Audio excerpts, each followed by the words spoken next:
right now the life that I'm living is a dream for a lot of people. And yet sometimes you find yourself being in the same mental state as you're at home. Like you still have problems and it's still kind of, sometimes you have a bad day. And sometimes you're just like, wait, I'm in paradise and how come I'm not happy? Because even if you're traveling, like traveling is great, but it's not the answer to all of your problems. So if you think that starting to travel is going to solve them, I think it's probably going to do the other thing. It's going to bring out more of what your actual issues are. And when you're traveling, yeah, you're far away, but you're still there with yourself. So you have to build a better relationship with yourself, and then you can be anywhere, and then you can be happy, and you have a much better space to create.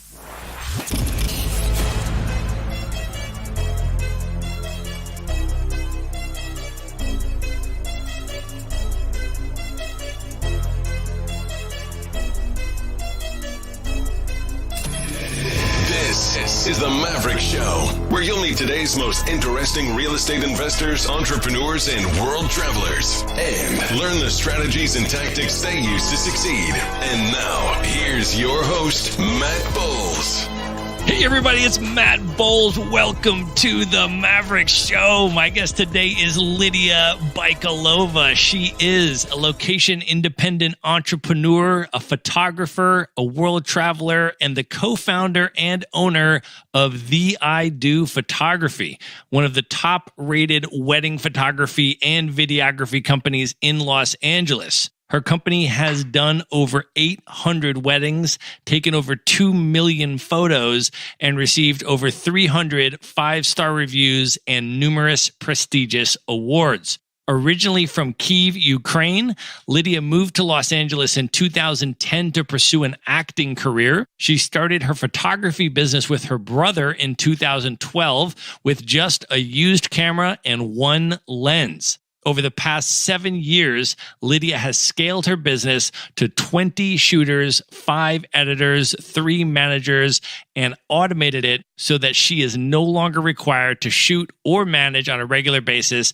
and can spend her time traveling the world, writing, speaking, snowboarding, freediving, tango dancing, and starting new businesses. She has been to 37 countries. She is fluent in Russian, Ukrainian, and English, her third language, in which we'll be conducting this interview today. We are currently in Cape Town, South Africa, recording this. Lydia, welcome to the show. Hi, Matt. I'm very happy to be here. It is awesome to have you here. I feel like we need to start by literally setting the exact scene where we're sitting and what we're looking at. Can you describe this for us? Sure. I'm staring at the ocean right now and staying in this wonderful, beautiful co-living house called Co-Life. Been staying here for a month, literally living in paradise because we have a mountain on one side. We have the ocean on the other side. We have chosen family dinners every night and a fireplace. Fireplace is always very important.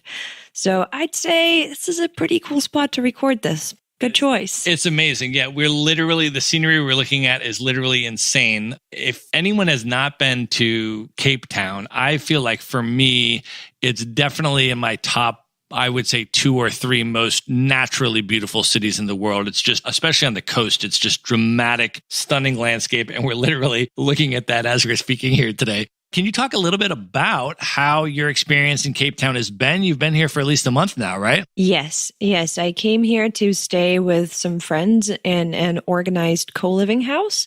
It was organized by Vlad and Vika, the owners of Co-Life. And I think this is their 3rd time doing this project. They did one in Medellin and Barcelona, I think. And this has been an incredible experience because I've been able to connect with the people that I'm staying with, and we've had an amazing experience. We've visited wineries. We were going to do a sunset sailing, but sunset didn't happen that day, so we stayed. But honestly, that we love this house so much that we've just been hanging out here for a long time and working. Everyone's doing work during the day, and we have great times during the evening. Like we go out to town and we cook for each other, and then we sit around the fireplace with a glass of wine and share stories. And a really cool experience that we had this whole month, we were preparing to go to Africa Burn. It's a regional Burning Man event.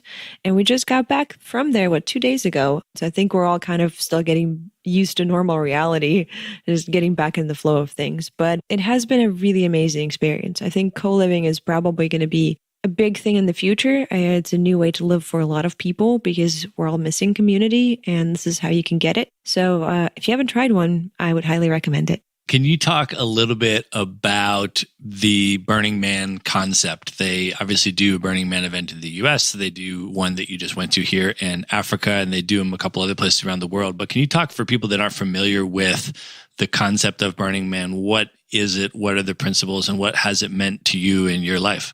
Of course. Burning Man did become a part of my life a little over 2 years ago, and it has been an incredible experience. Burning Man is not a festival. It's a community of people that gathers once a year in Nevada desert in Black Rock City.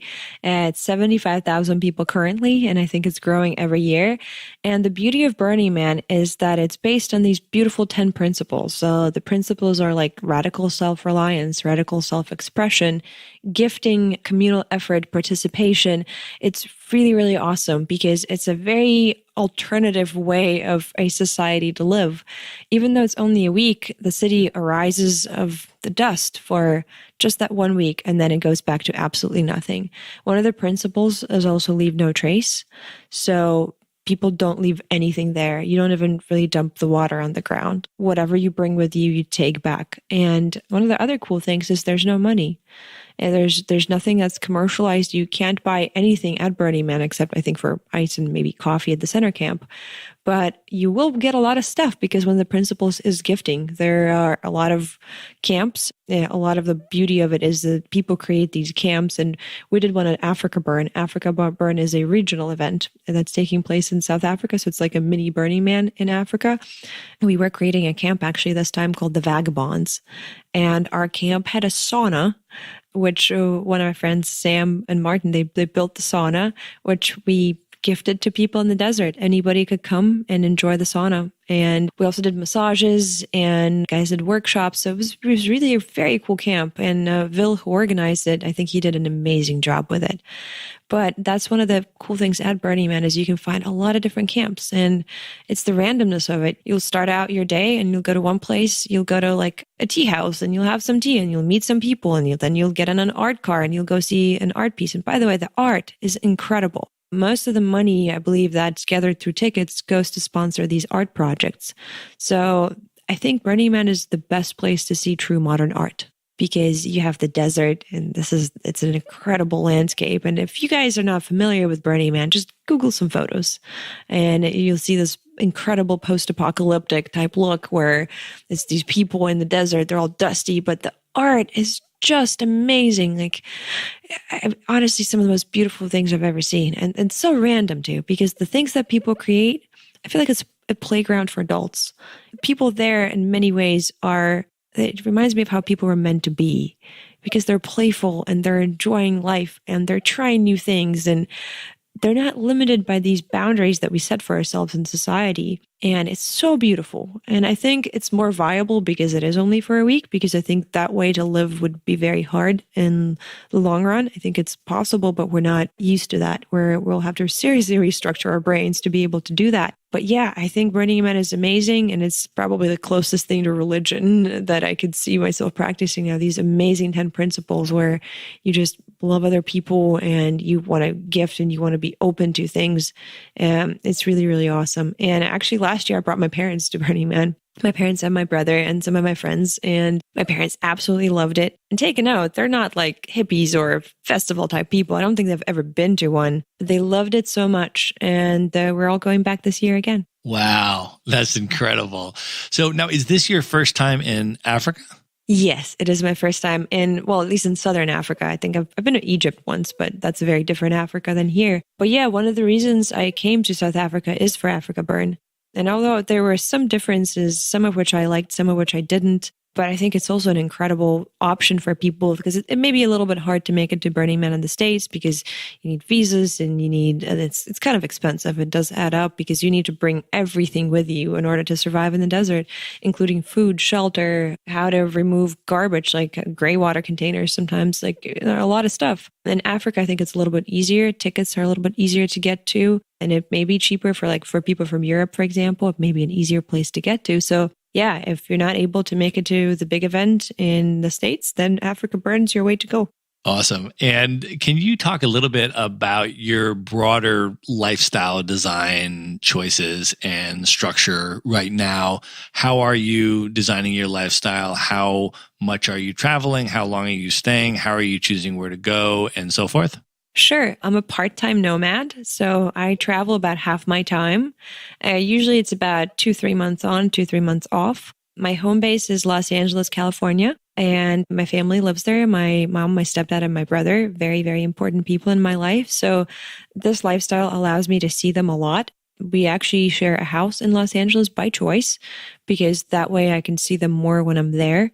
And the other time I travel with my best friend, usually with my best friend, and it's great. Yeah, so far we've probably done 5 of these, like 2 or 3 month trips, and it's been absolutely amazing because slow traveling is really cool. You get to really experience what's it like to live in a place for 2 weeks, a month. Cape Town's actually one of the longest stays in one place that I've done.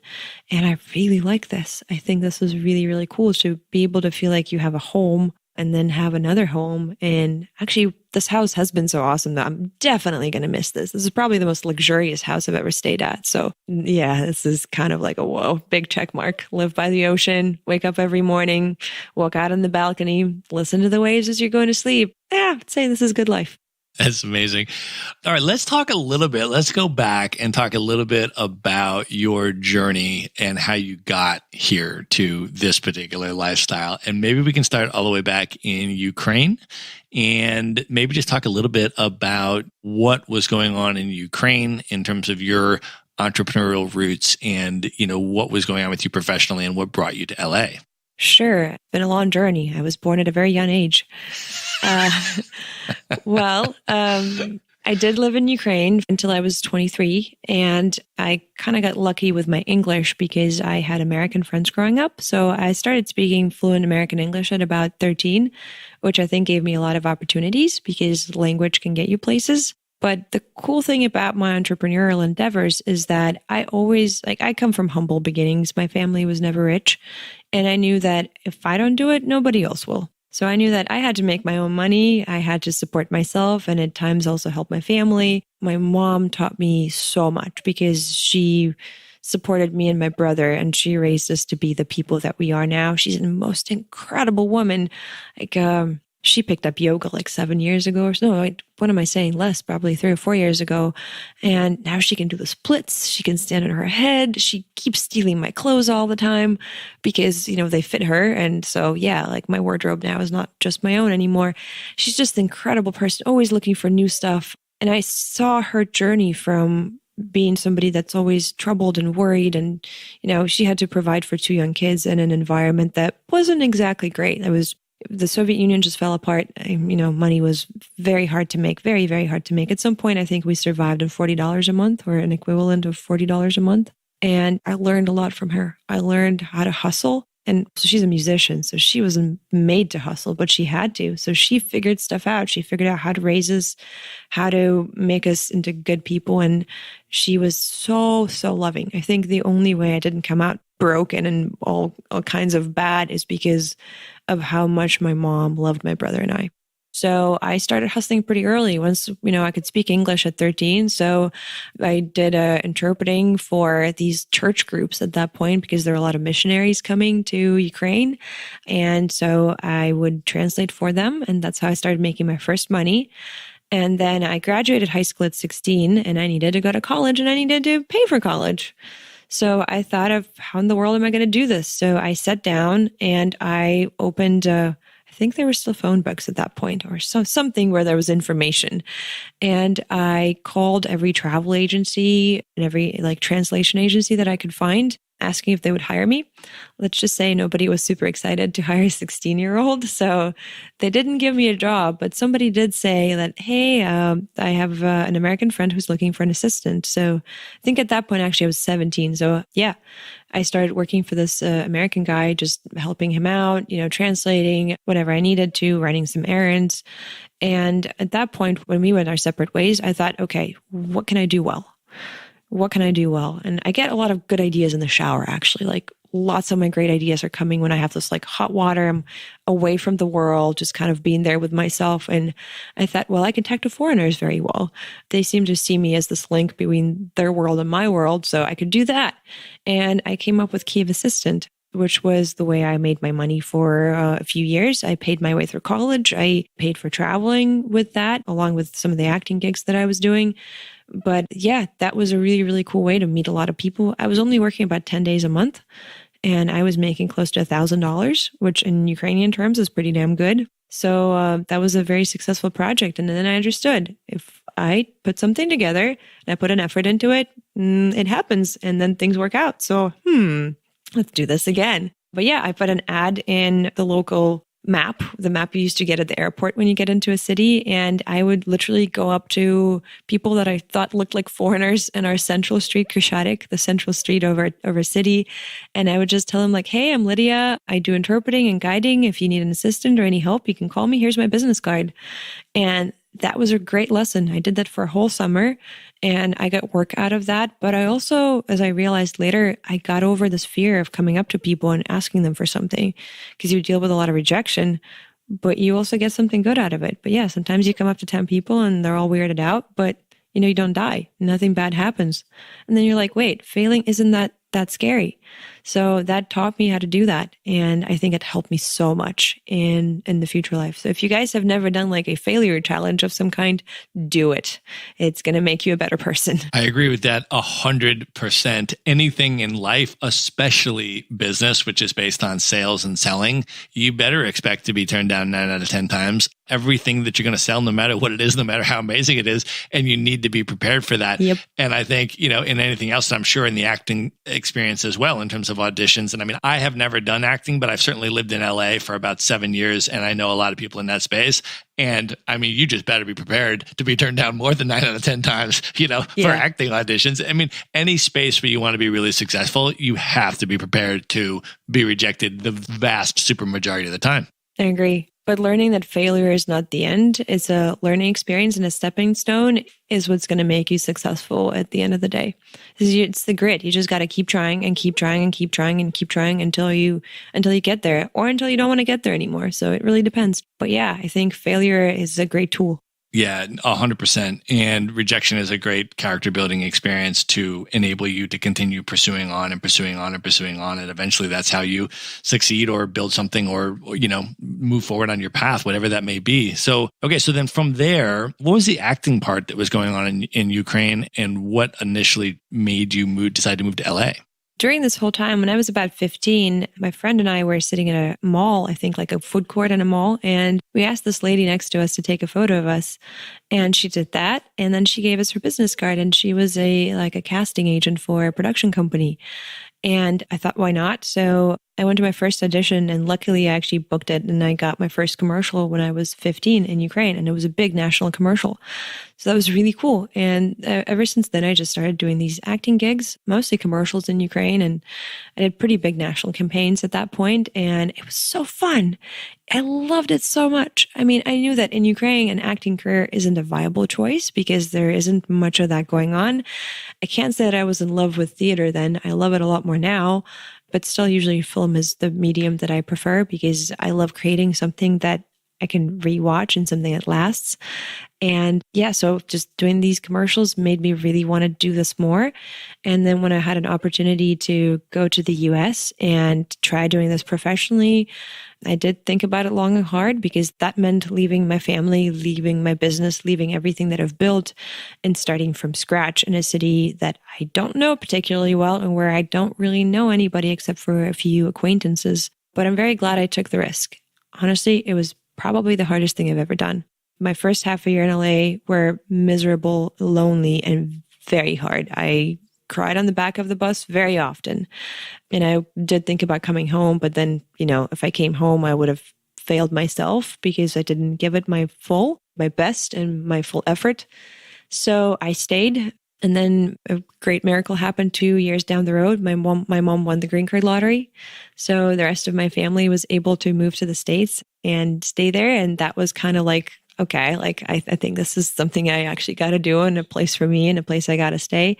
And yeah, now all of us really enjoy this place. Like Los Angeles is a great city, as every city in the world. It has its ups and it has its downs, but it's an incredible space that has given me so much. So I moved to the States and I started getting into the acting world, which of course turned out to be so much harder than I expected. God, I was so naive now that I think about it. I was like, well, if I could get jobs in Ukraine, I can get them in LA because there are a lot more jobs. Well, hey, one thing I forgot is there are a lot more people there too. Everyone from everywhere in the world comes there. And I thought I was a good actress. Like I thought I was actually good. I sucked. Like I could do a commercial pretty well, but God, give me a script. And like oh man, like I'm ashamed to like look back and think of how much I sucked. Now, I did get better, much better. And I think by the time, and quick fast forward, I did decide to let go of the acting career at some point because of this beautiful traveling lifestyle that I wanted to pursue. But by the time I quit, I was actually pretty damn good. So it only took about, 8 years, 7 years, 8 years. It was an incredible journey though, and I still love it. Being on set, being surrounded by these creative people and everybody's working so hard to do something. Everybody's loving what they're doing. It's an amazing environment. Honestly, this entrepreneurial lifestyle, the travel lifestyle is the only thing that beat it for me. I probably would not have let go otherwise. But this, being able to do that same thing, but when you're traveling and you have a lot more freedom and seeing these amazing places in the world and meeting incredible people that you connect with and you build a relationship with and just making the world small, having these friends everywhere. That, yeah, I have to say that beat it for me. That's incredible. I agree. The lifestyle is totally exhilarating and amazing when you're location independent and able to structure that and able to plug in two circles with other people that have the same types of values and the same types of, lifestyle choices. It is truly incredible. Can you talk a little bit about that transition for you, though, and maybe just start with your interest in photography and where that came from? I know you were on, obviously, the other side of the camera for quite a while as, an actress, and you did print modeling and you did a lot of that kind of stuff. But how did your interest in being the photographer come about? It happened by chance. Now, I always was around photography. And like when I was little, my grandma and we used to print shots in the darkroom. That wasn't like, I was very happy that I had that experience where you take a blank piece of paper and you put it in a little bit of liquid and then boom, you have a photo that comes out of that. I kind of miss that actually. But it came out of necessity because I needed to make money somehow. And making money with acting is, well, that's the ultimate goal, but it doesn't happen for most actors right away. Actually, for most actors, it never fully happens. So you have to figure out ways how to survive. And for a little while, when my brother first moved to LA, we did background acting because he needed a job and I needed a job. So we were surrounded by these actors all the time. And I mean, background acting is also, it's being an extra on set means you're the blur in the background usually of the scene. Like you're all those people that fill out the room or whatever space they're using. So it's not a very lucrative job and it doesn't really require any acting skills whatsoever.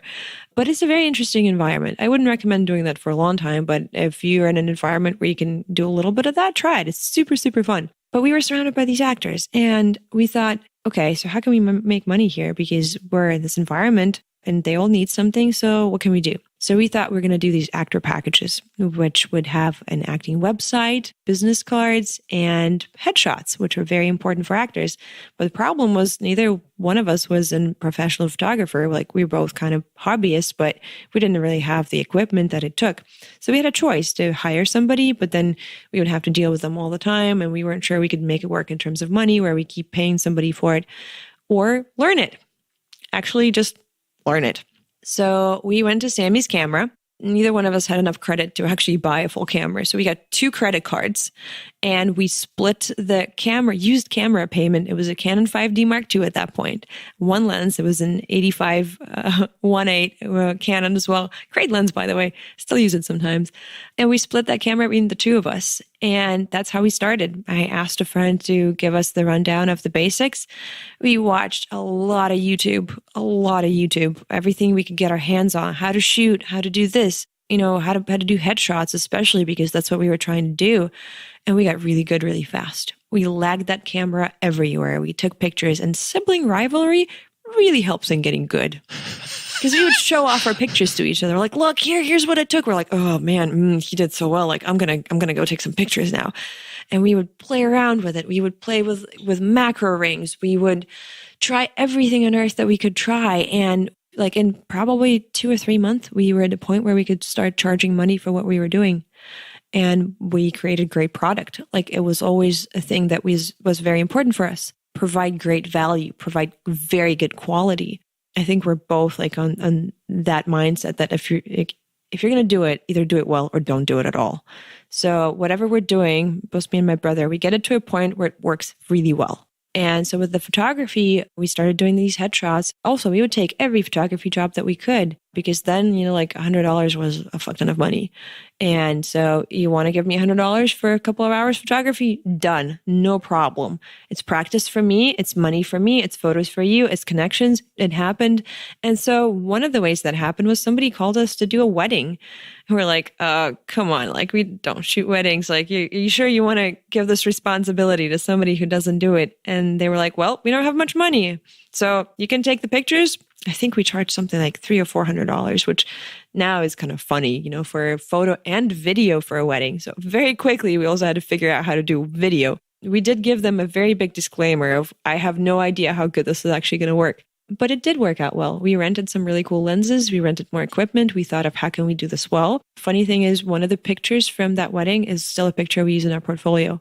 So it's kind of like a lucky charm. So one of the photos from that wedding is still there. And we shot that wedding. We had a lot of fun. I did not realize how much fun it would be because it was this creative environment where we could work with people, we could direct them, and they were so happy. They were dressed well. Everybody was happy. It was a party. And I never expected that I would like shooting weddings, but we did. So we put together an ad on Craigslist that we were shooting weddings. And we very luckily partnered up with 2 small companies that were also just starting out, like a chapel that was doing these small ceremonies in Los Angeles, like Vegas style chapel in LA, and then a beach wedding photography company. We still work with the beach photography company. And we started shooting a lot of weddings for them. And we got a lot of experience really fast too. We were doing a lot of these weddings. So we were getting good. We were getting reviews. And in probably 2 or 3 years, we went to a point where we were getting more work than we could handle. So that's when we were seriously started thinking about either scaling or raising our prices. And I think for us, the answer was scaling because we wanted to still be affordable for people that needed it. And we wanted to have a price point where we don't only work exclusively with like the top people. And that's still a concept that we keep. Like we are, I think, among the really high end quality professional companies, we're still pretty affordable. And yeah, like that started the scaling. We first hired an editor. We taught him to work in our style. We went through weddings over and over and over and over so that he would really understand what we want and work with our presets. He's still one of our editors. He's our top editor right now. And we were like, whoa, a big chunk of work just disappeared. That was cool. Maybe I can do this again. Moreover, actually, the quality of our editing, I think, improved because he was also experimenting and adding some of his flair to it. So he would get us photos in our style and then a few like test photos in his style, and they looked really cool. So now all of a sudden, we also have a few editing styles on. And that really gave us a taste of what's it like to add new people to your team. And we continued with that tradition. That's really significant. I think the first thing that I heard is to hustle as much as you can to generate more business than you can handle. And that's the first thing. You have to go, you have to sell, you have to generate business, you have to perform, you have to generate more business, and you just have to grind until you get that tipping point where you have more business than you can handle. Yeah. Scaling does have, like, to be able to scale, you need to have a solid cash flow. Because if you don't have a solid cash flow and you start paying other people, that can bring you to a point where you lose a lot of money. And up until very recently, we've never lost money. Like, we've always been profitable. Actually, recently, I mean, some people still say, we're profitable because overall, at the end of the year, we are. But we did recently have a couple of months where because we started being very liberal with where we put our money because we had a very solid cash flow. So we're like, yeah, let's invest into advertising and let's get new equipment and let's do this, let's do that, let's hire people.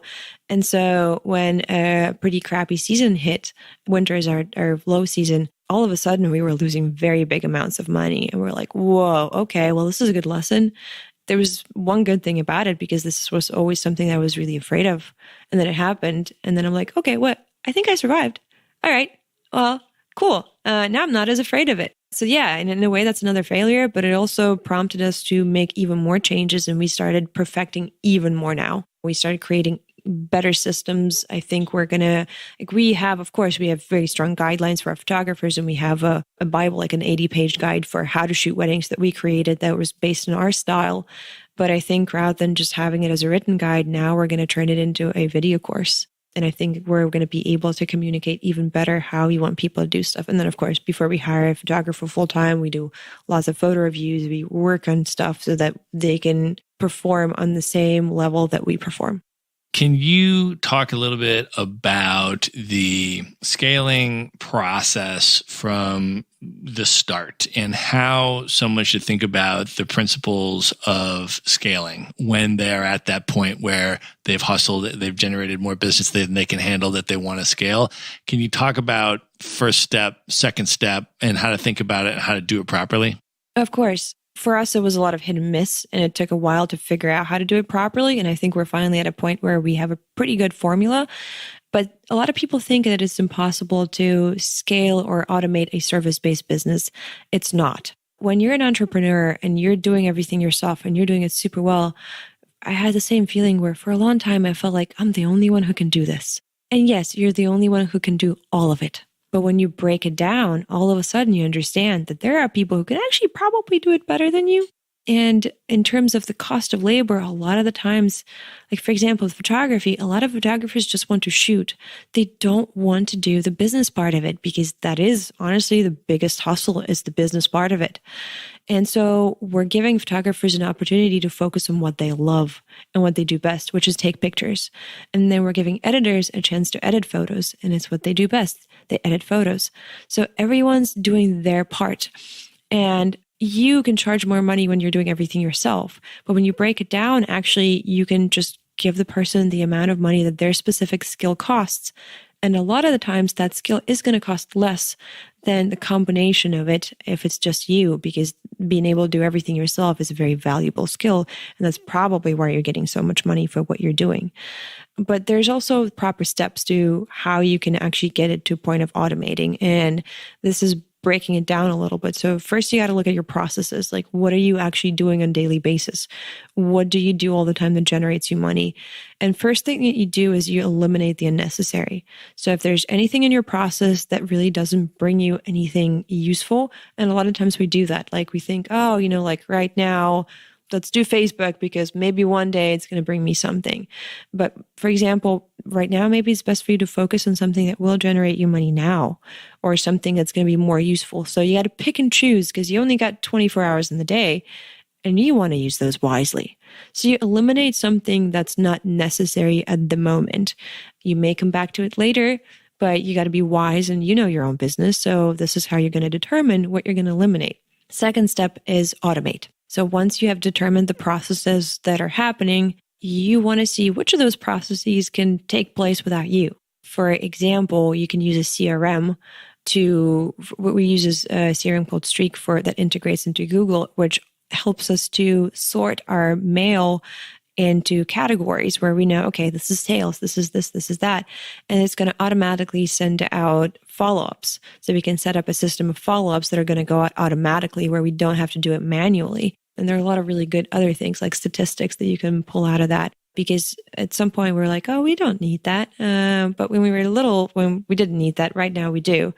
We also have Honeybook, which is a tool that helps us with contracts, so we don't have to do it manually. So simplify your processes as much as possible.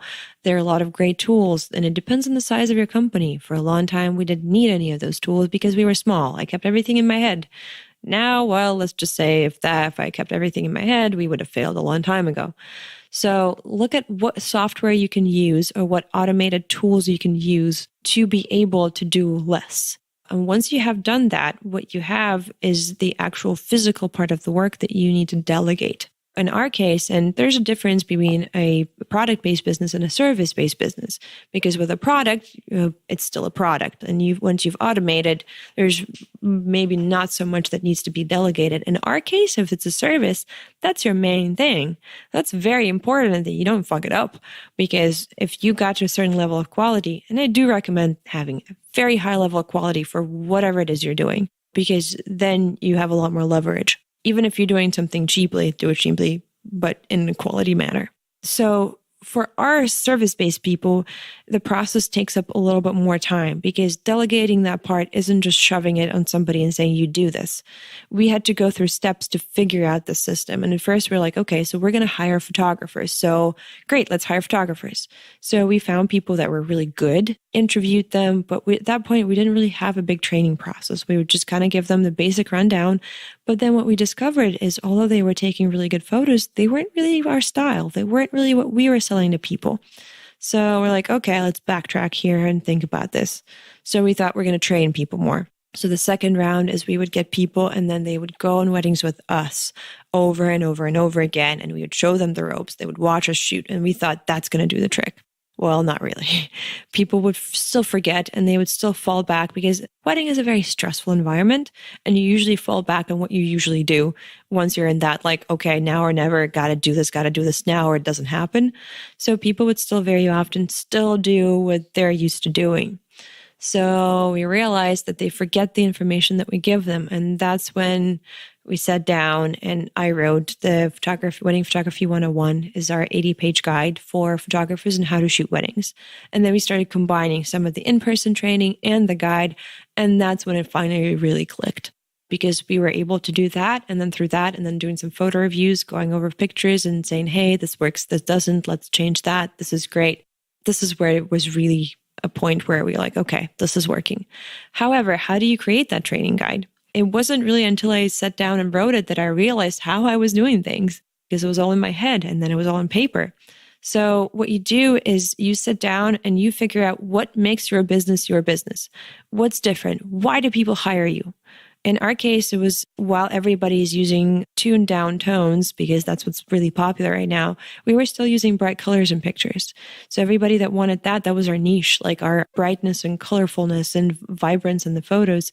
And that's something that we wanted to keep. So in editing, that's what we did. We kept that style. We were also very, very good at being directorial. Our pictures look very natural. A lot of the times people say, oh, that's such a great candid picture.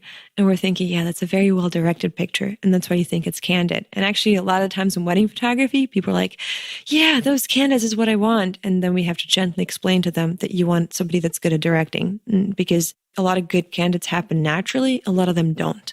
And sometimes you have to just give it a gentle shove to create that candid.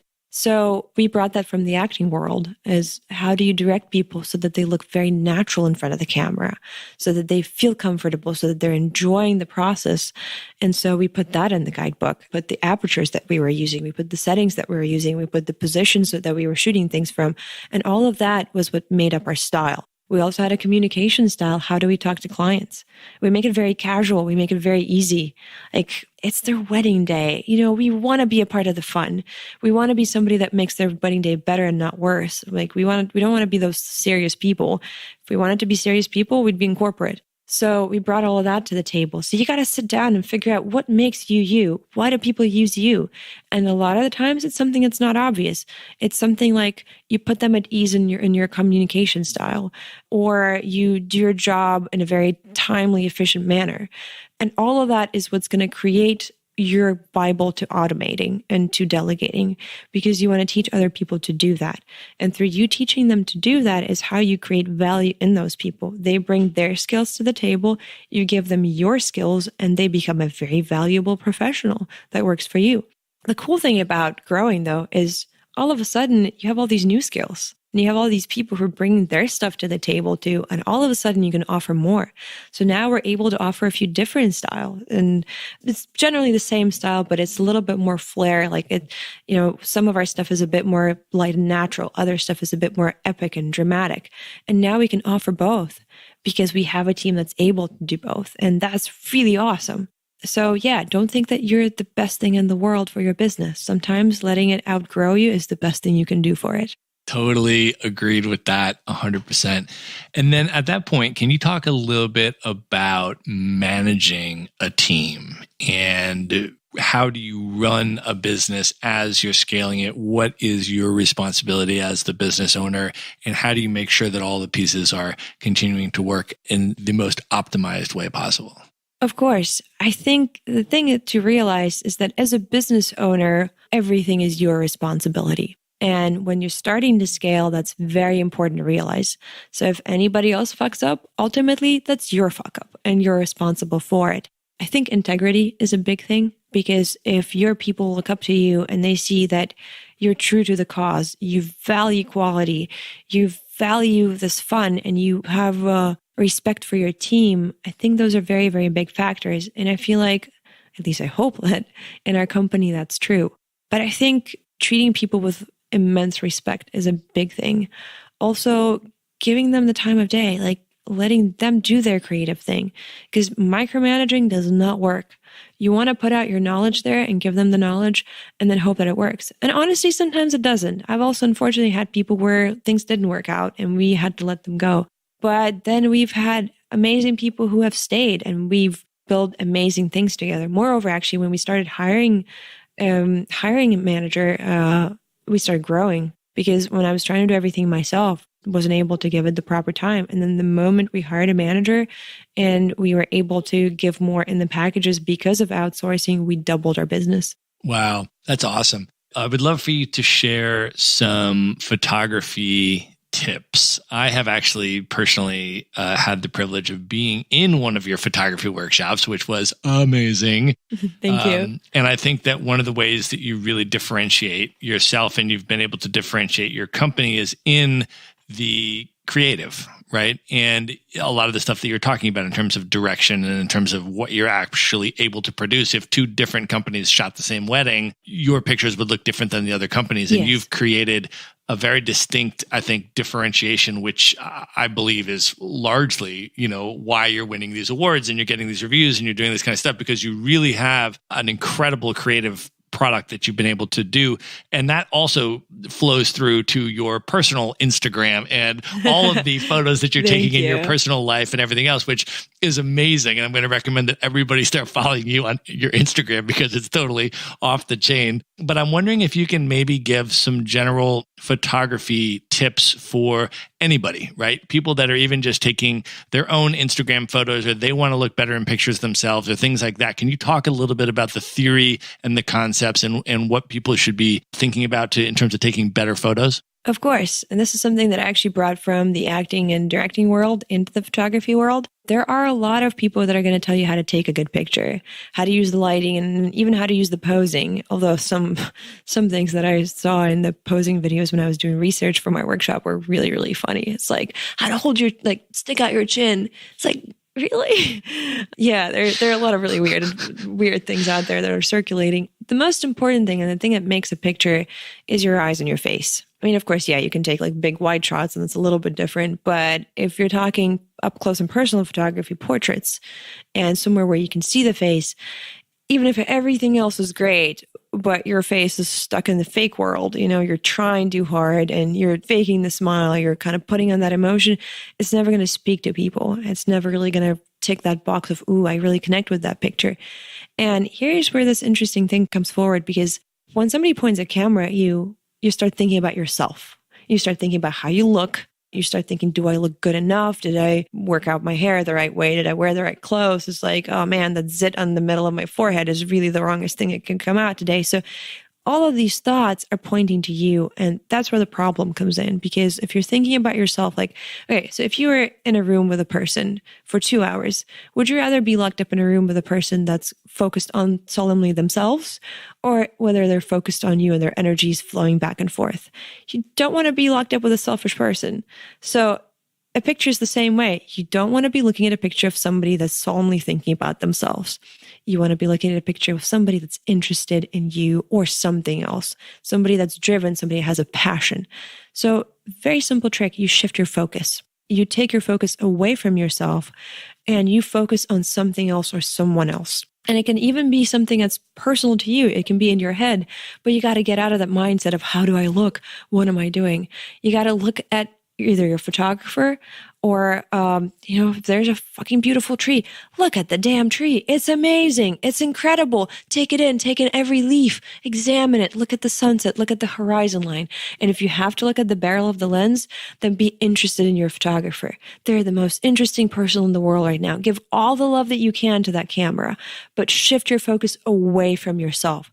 Do not think about how you look, because that's going to really destroy your picture. If you keep thinking about how you look, it's those fake photos where the people are like busting out a smile and they're looking so cool. And I mean, yeah, that also has a category. There's fashion photography, but what we're talking about is everyday pictures for everyday people. And what you want to do is just be genuine. That's going to allow you to be yourself in pictures. That's going to allow people to really connect with your photos more, because they're going to want to talk to you. They're going to want to connect with you through those photos that you're taking. One of the things that you've done that I think is one of the hardest things to do is not just that you've scaled a service-based business, because there's a lot of services out there, but specifically an artistic, creative-based business, right? Because that I feel like is unbelievably difficult to do, because as the artist, as the creative, you are doing something that is very unique to you, right? You are producing art the way that you see it, the way that you feel it, and you're doing something that's very unique. And then to be able to have your artistic vision and your artistic production scaled in a systemic procedural way, and to be able to have other people come in and help to reproduce and to monetize that I feel is an extraordinary achievement. And I'm wondering if you can just, any tips that you have for people on that, because I feel like it's one thing to say, I'm the self-employed person and I do everything the best. Like that's normal. Like everybody says that. But I feel like when you bring art into it, it's just a whole nother level of difficult, because it's so unique to you, right? So I'm wondering if you have any tips for specifically creatives and artistic types of folks for building and scaling a business around that. Thank you. I've never even thought about it, to be honest. Like it was such a natural thing for me. I never even thought it's like that. Yeah, this is an artistic and a creative thing. For one thing, it's important to let people see the motivation of why you do things. You got to show them your why. Your why is the base of everything. Anywhere from hiring people to scaling to teaching people how to create art is you got to show them why you do things. So if you're taking a specific shot, you got to show them the reasons.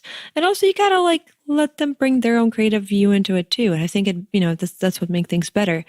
But showing them, so if you're taking a shot, you don't just say, here's how you take the shot. Like you do this, this, and this. You got to tell them why you do that. What's the reason behind that? We want to bring out emotions. We want to show the relationships between people. And this is how we do it. Once they understand your motivation, that's when they're able to really do it and see, oh, okay, that makes total sense. And with creativity, especially, what's your process? What moves you to do this specific thing versus that specific thing? Because there are other companies, like there's a company that I really respect, Lynn and Jersa, who are also really big and who create beautiful pictures, and their epic style is amazing. They're very technical, but I think sometimes they do lack that emotional aspect. And we've learned a lot from them in the epic scale, but I think our signature is those emotional photos, and being able to teach somebody to bring that out of another person is that's kind of the art. And I'm still learning how to do that. It's never a process that's complete. You still keep learning. But the why, I think, showing people your why. In the same way, when I was teaching one of my managers to create galleries, I explained to her that we want to create a story for the viewer. So with every picture, we want it to flow, and you want to feel like you're in there. You want to feel the little details. You want to go through clicking the pictures. Every next picture has to be interesting, and it has to build up on the previous one. And you have to build it like you're building a movie. You go from the wide to the close up, and you build the cinematic experience through pictures. And that's when she was like, oh, I got it. And she started making these amazing galleries just from that one sentence, because she's like, okay, now I understand. And, before that, for years, I was just like, oh, let's change out this picture. Let's put this here. Let's put that here. But once I gave her the why, she was totally able to do it herself and do it beautifully. What are some of the biggest challenges that you have experienced and run into on your entrepreneurial journey of building and scaling this business, and how did you overcome them? What did you learn from them? Oh, the fun part, huh? The challenges. Oh, yeah, you're definitely going to have challenges. Honestly, the entrepreneurial life's like the beauty of it is great, but sometimes when you're going through the challenging phases, you're like, why the fuck did I get into this? Like, oh God, having a job is so easy. You come to work every day and somebody tells you what to do. Yeah, there are a lot of challenges. The biggest one is people, finding the right people. That's hard. And it's not something you can like lock in forever. Finding the right people is not easy because it takes a while for you to really understand whether this is the right person. And then to trust, like, yeah, you're trusting somebody with your baby. You created this for years. And all of a sudden you're giving this into the hands of somebody else. Like, oh my God, it's scary. Letting go of control. That's the other thing is really, really tough. But if you found the right people, it's going to be easier to let go of control. When you're first starting this out, I think one of my biggest challenges was dips in quality because it was just so hard to give people something that I personally didn't think was the utmost best that I could produce. Now, here's the funny thing. A lot of the times, people didn't care about the things that I cared about. And that's what I discovered. Like, people were just as happy with their photos the whole time. And I was like, but this grainy. It's not exactly perfect. And I realized I realized one of the principles of our business. This is that emotional aspect. As long as we have that, they love it. But at first it was really hard. When somebody wasn't doing as perfect of a job as I thought I would do, I was going nuts. I was just trying to be the control freak, like trying to like get into every single detail. But then, yeah, eventually when I started letting go more and I realized that other people should also have a say in this and bring their own creative vision as well, this made us better and stronger. And it gave us a lot more variety. That's awesome. Can you talk a little bit about how you manage your team and your operation and run your business while traveling all around the world? Any tips on that? Sure. I have currently 3 managers and the roles did change through time. For example, at some point we started with just 1 manager. Then we realized the workload was way too big. So we divided post-production and sales and management of daily operations. And at first we kept all of those positions in the United States. And honestly, it was very expensive. So right now, actually, just a few months ago, we outsourced our post-production position to Ukraine. I have a wonderful manager in Ukraine who's taking care of us post-production, and it's been great. I think that was also made possible because we first figured out the system of how to do it by working on a daily basis with our post-production manager in the States. And the manager I had was also she was wonderful. There was nothing wrong there. It was just costing me an arm and a leg.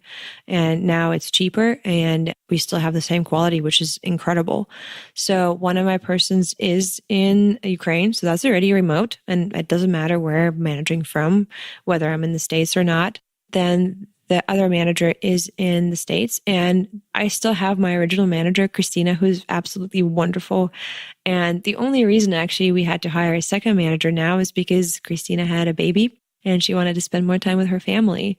So she switched to part-time, and we have another beautiful manager stepping in right now who's going to be doing it for the other part of the time because now we're bigger, so we need more people. But the way we're managing all of that is by having created the systems. It really doesn't matter whether I'm there speaking right into her ear or I'm creating a video tutorial by recording what's on my screen from here.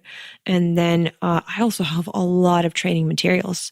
We have an internal Q&A and we have scripts. And like, for example, if we have like tough cases where we need to do damage control, like I have case studies from previous cases where they can study that and look at stuff.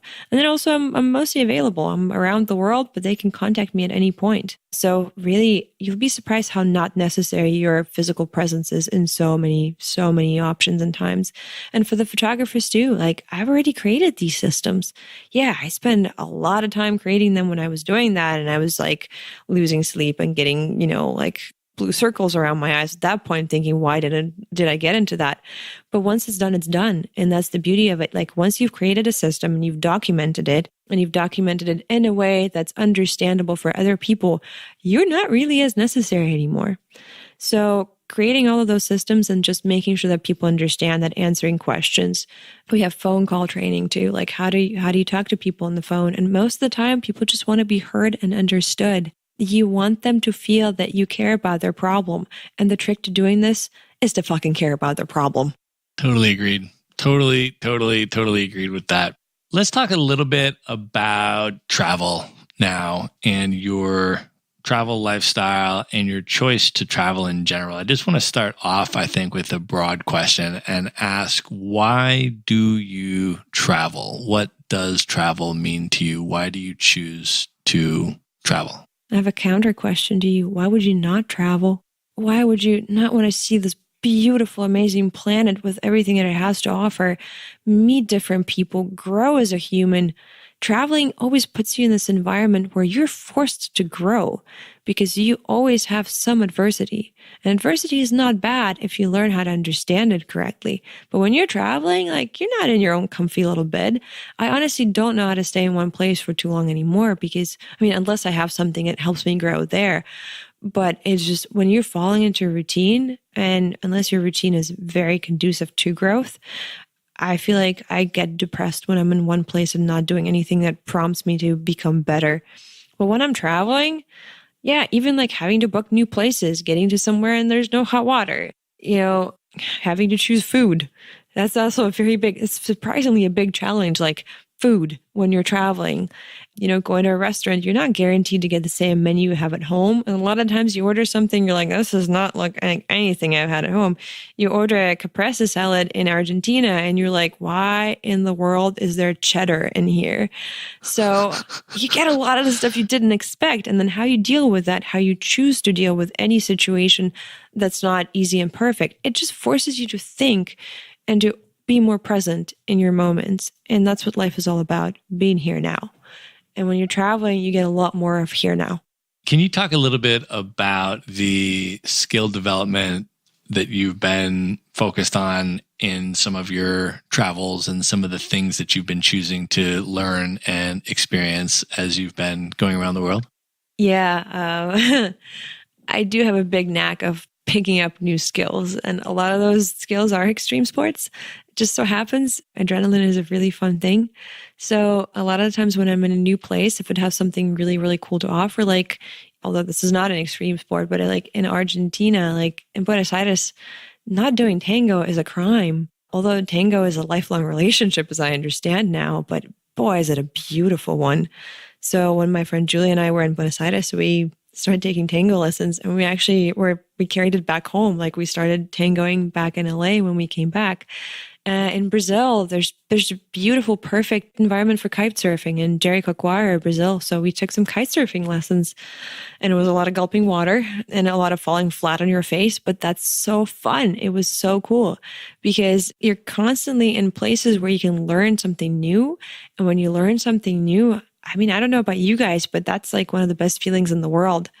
When you tried something and then all of a sudden you can do it. You couldn't do it yesterday and now you can do it. I think that's pretty damn awesome. That is amazing. Now, you and I were actually in Brazil together in December for part of that. And then we parted ways. And after I left, I heard a rumor. You got to tell me if this is true. I actually heard that you got arrested in Brazil. And if you did, I totally need to hear this story. Is that true? Yeah, actually, that did happen. In Brazil, my brother and I went to an island of Fernando de Noronha and to do some free diving because we heard that there was a local pod of dolphins, like an actual pod of dolphin that lives in the island, and they're always there. So we thought, my God, this is awesome.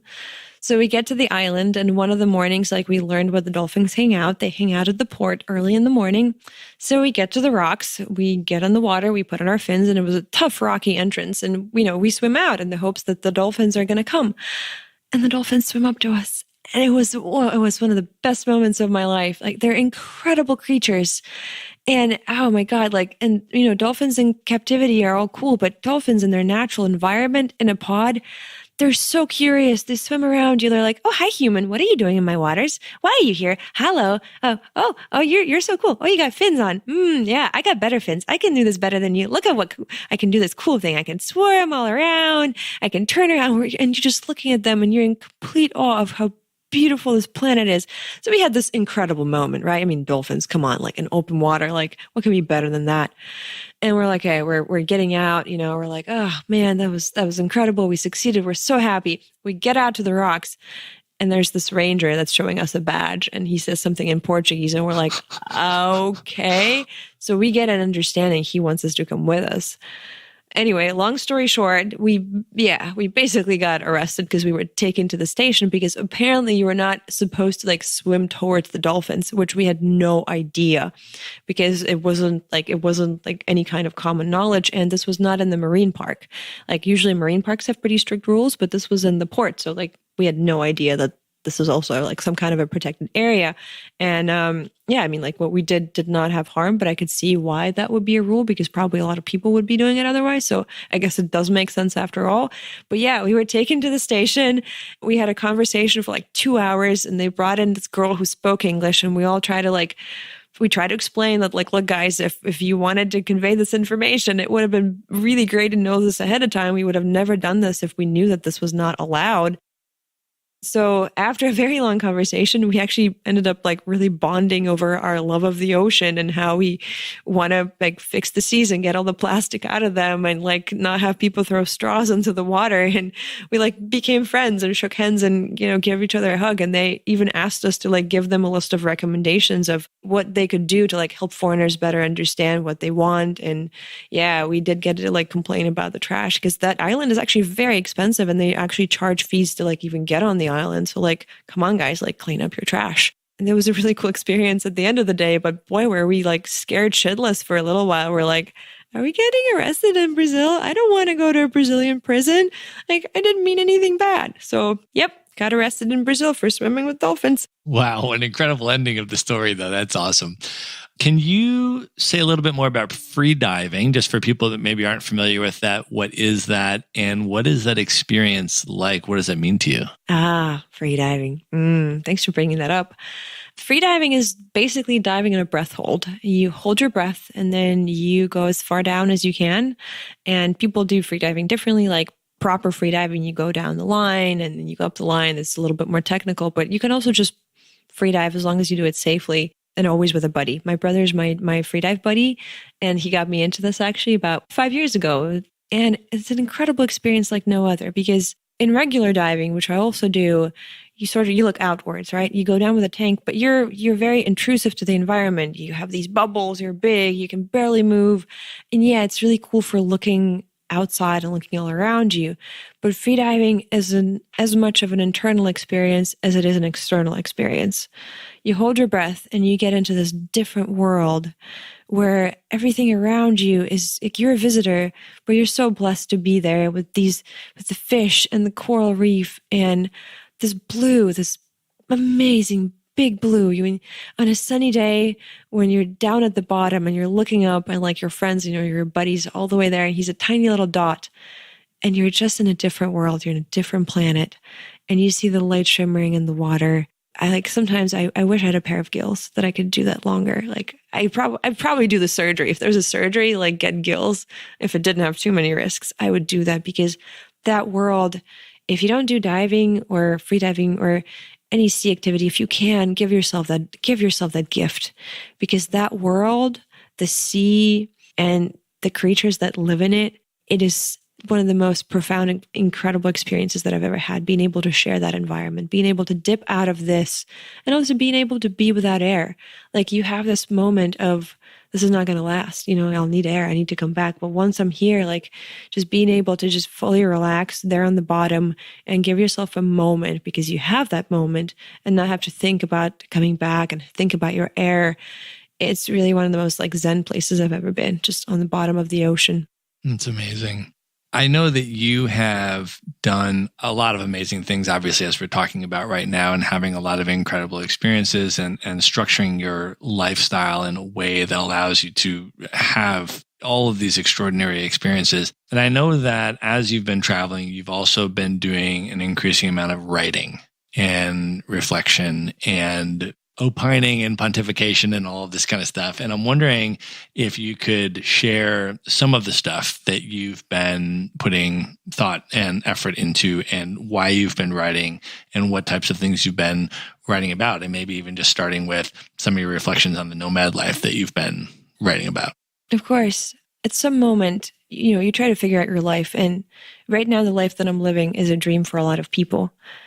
And yet sometimes you find yourself being in the same mental state as you're at home. Like you still have problems and it's still kind of, sometimes you have a bad day. And sometimes you're just like, wait, I'm in paradise and how come I'm not happy? So what I've been doing a lot is just pondering life and trying to figure out how to really be somewhere. Because even if you're traveling, like traveling is great, but it's not the answer to all of your problems. So if you think that starting to travel is going to solve them, I think it's probably going to do the other thing. It's going to bring up more of what your actual issues are. And when you're traveling, yeah, you're far away, but you're still there with yourself. So you have to build a better relationship with yourself, and then you can be anywhere, and then you can be happy, and you have a much better space to create. So what I focus on a lot is being able to find tools and things that enable me to have a better relationship with myself so that I can also serve people better.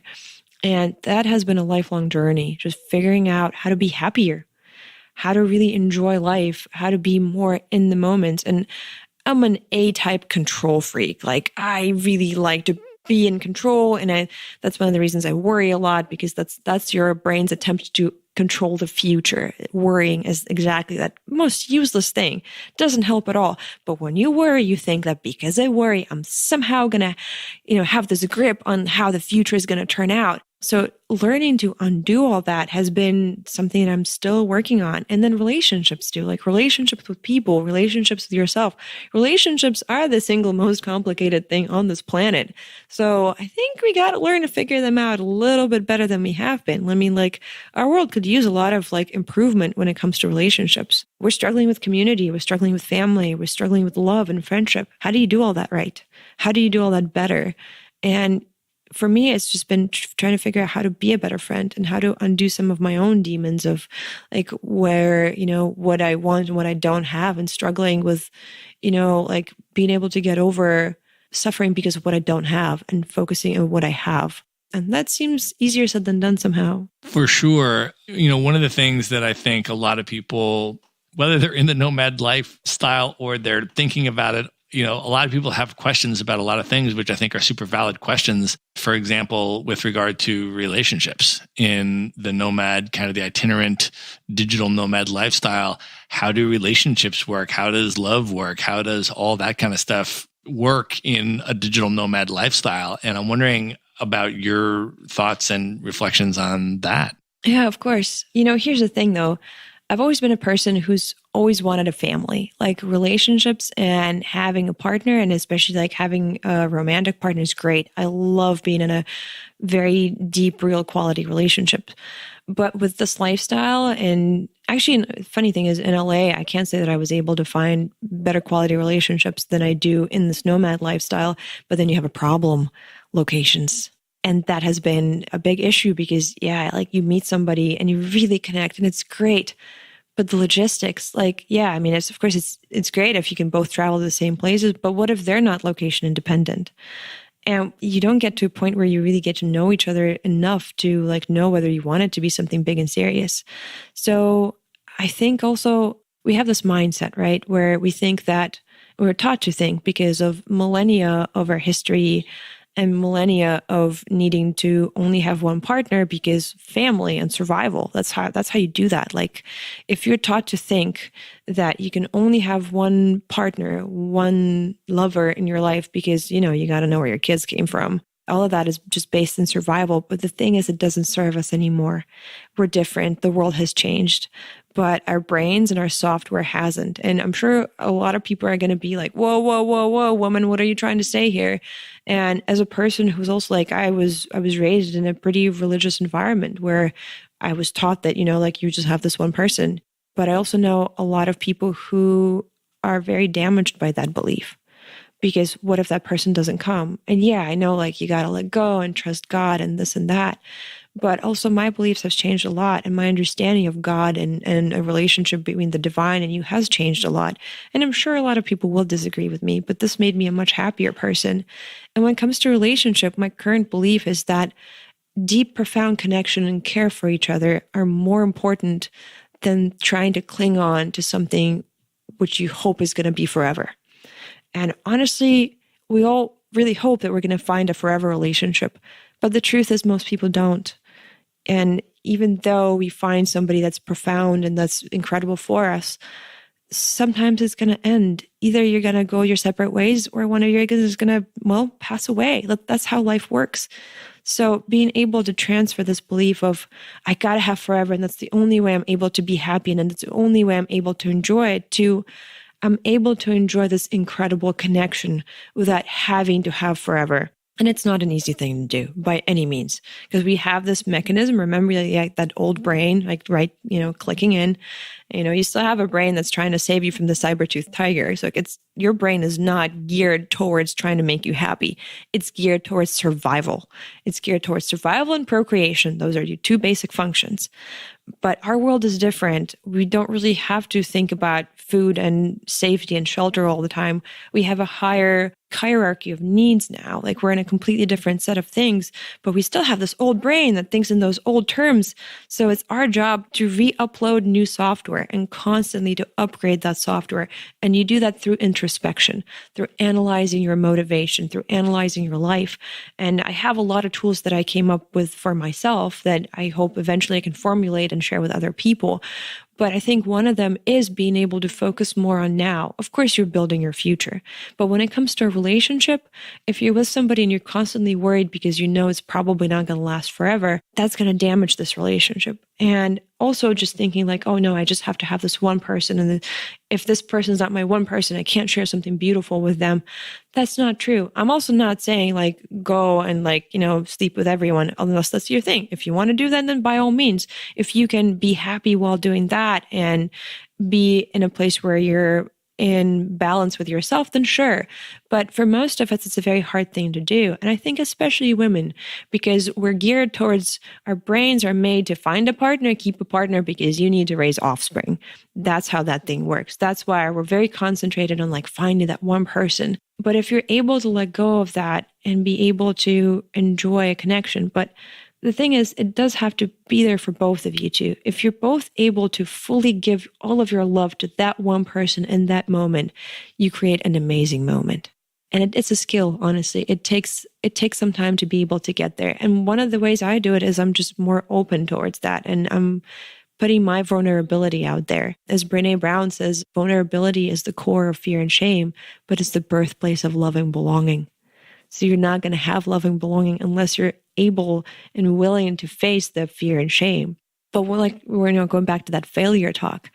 If we fail and then you survive, same thing with vulnerability. You feel fear and shame and you're in this bad place, and then you're like, wait, I survived.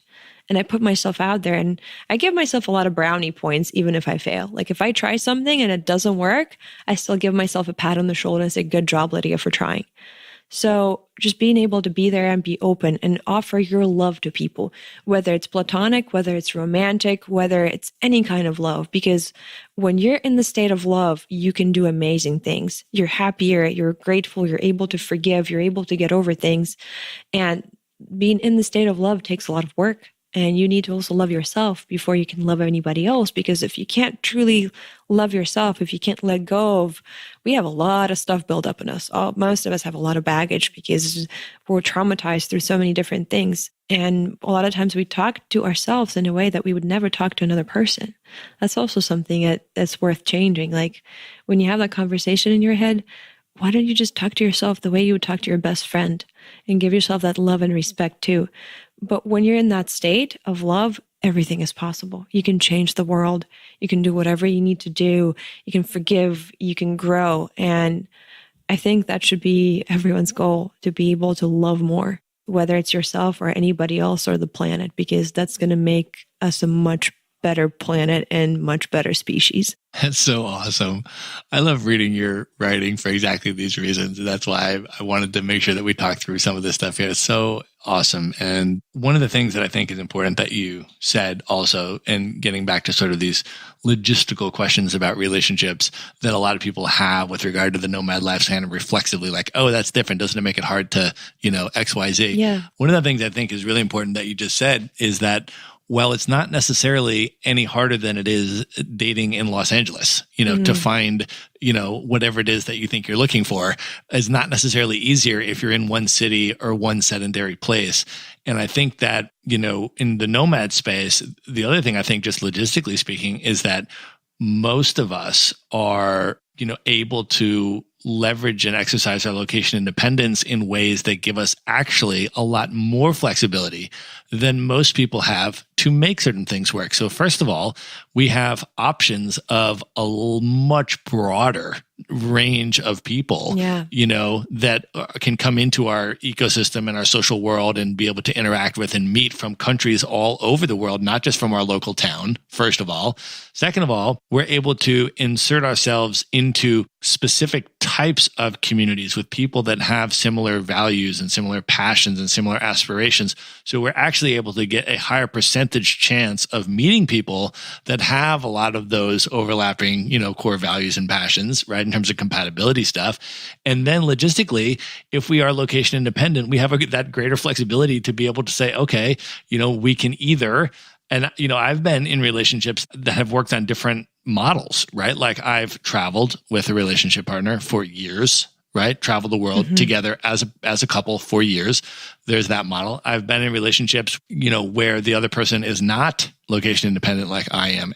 We've done some long distance stuff, but I actually moved to her city and, to be with her. And, and I had the flexibility to do that because I'm location independent. And so if I meet, my soulmate, I have the ability to move to her city if that is the priority for me to be with her and she can't do this other stuff, right? And I have that choice, whereas a lot of people don't, If you're on vacation, and you meet someone and then you have to go back to your respective jobs, screwed. There's no chance, right? So I feel like there's actually like an incredible amount of, opportunity to, for that whole thing, just for people that are questioning it or are wondering about it. I feel like the Nomad life actually provides an incredibly increased amount of opportunity to meet amazing people and, form different types of wonderful relationships. I completely agree. I think once I started living this nomad lifestyle or part-time nomad lifestyle, I've met a lot more people who I feel I've connected with much deeper. And I feel like I'm a lot more compatible with because we do share these similar values. I think the other big factor is urgency. And that's the factor that we miss in our everyday lives when we're staying at some place because next week it's going to be the same. In a month, it's going to be the same. In a year, it's going to be the same place, same people. But when you're traveling and you only have that week, and I don't mean in terms of like where you're going, like, you don't just jump in bed with somebody right away because it's urgency. It's the urgency to create something real. It's the urgency where you don't have the small talk conversation. It's the urgency where you meet tomorrow because you're not going to think, oh, next Thursday, maybe I have a little bit of time because it's now or never. And I feel like when I'm in LA, I really miss that because people don't understand that like life is happening now. And if you want to try something, you try it now or you don't try it. But when you're traveling, that urgency is there. So you make the plan right away and I've done amazing things. I've had such great adventures, like the people I've connected with. And when we're like, let's do this. Like you go swimming, you ride a bike, I don't know. It's like, there's so much that it's hard to describe, but literally like I would have never had these adventures if I just stayed in one place. But the places to like, if you're together in some beautiful place and you have an opportunity to do something really incredible, like you do it. But this urgency of here now or never really gives you a chance to connect much faster and much deeper because you dive deep right away. You dive deep. And if you don't know what diving deep is, try going over 36 questions to fall in love. There's something actually called 36 questions to fall in love.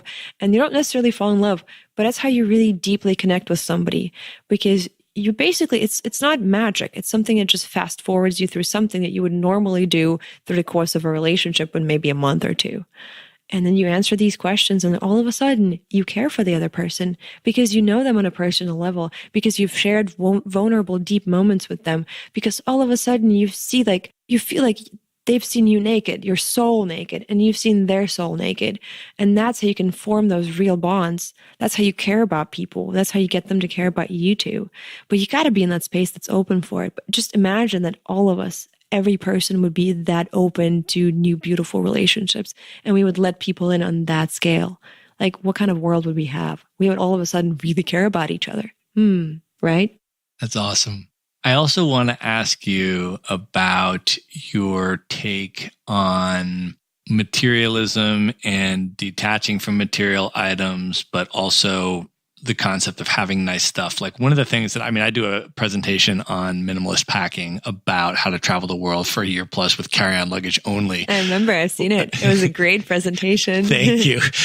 Which for me was a really significant exercise to downsize my life to that amount of stuff, because it really enabled me to thoroughly and completely detach from, the social pressures to accumulate material objects and have that be, any kind of pressure at all, because I can only fit what I can fit in my carry-on luggage. And that's allowed me to focus a lot more on experiences and on relationships with people and on things that are not buying material items and upgrading, material items and all that kind of stuff. But with that said, the stuff that's actually in my suitcase, I actually, carry a whole bunch of very nice clothes that I want to wear because I want to feel a particular way when I wear them. And I want to ask you about that and about some of your reflections on that concept and how you navigate that.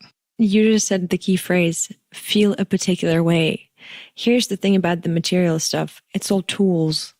And you can't solemnly rely on stuff to make you feel a certain way, but why not use that tool if you need to feel a certain way?